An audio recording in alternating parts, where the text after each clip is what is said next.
What is up, guys? Today we'll be putting together the Volador VX 3.5 by Flyfish RC. I'm going to put the screw length and sizes on the screen while I put it together. The build instructions on the website is okay, but some people want a more visual guide, so this is it. So into the bottom front plate, you're going to put 9mm screws on the outside, like that. And then after that, you're going to take the arms and you're going to slide it onto the 9mm screws, preferably on some flat surface so it's easier for you to put it in. So I usually put all the arms in like so, and then I'm going to take the keystone and try and jiggle it into the middle to keep everything all in place. Then you're going to take the bottom rear plate, place it on top of the arm so you're like a sandwich like this.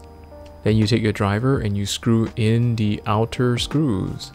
The thing I love about this Volador VX 3.5 and also the VX3 is that all the hardware is M2. Unlike the Volador 5-inch, there are different sizes of hardware that you gotta keep in mind. Now you take 8mm M2 screws and you place it on the inside of the second screw hole, there. Then you have the bottom of the frame assembled. Now for the stack screws, you take the longest screw in the kit, which is a 23mm M2 screw, and then you just put it into the 25x25 mounting holes. For this build specifically, I'm going to use 25x25. If you have a choice, you have a choice of running 20x20 if you wanted to, but that would mean that the stack mounts go into the inner 20x20 holes instead of these 25x25. Now we are going to install the standoffs. There is a difference between the length of the standoffs, so the longer ones go into the front and the shorter ones go into the main body.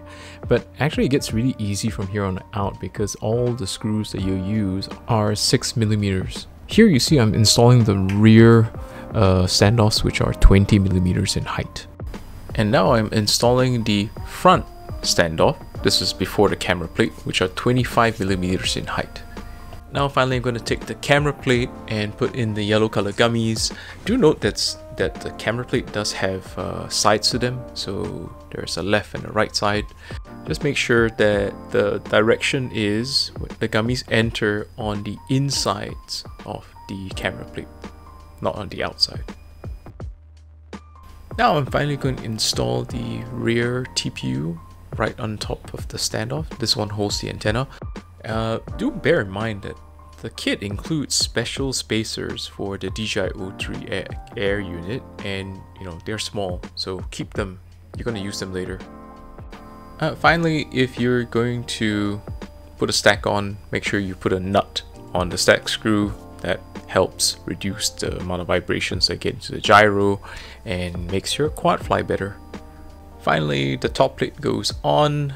Again, you just use M6 screws, just screw everything in, and then you should be done. Stick on a battery pad, of course. The entire frame with the battery strap, battery pad and frame comes in at 78 grams, which is pretty heavy. You might struggle getting this under 250 grams, but that wasn't the purpose of this build at all. Get the 3-inch if you want to get it under 250 grams. I hope this helps. Go and send it!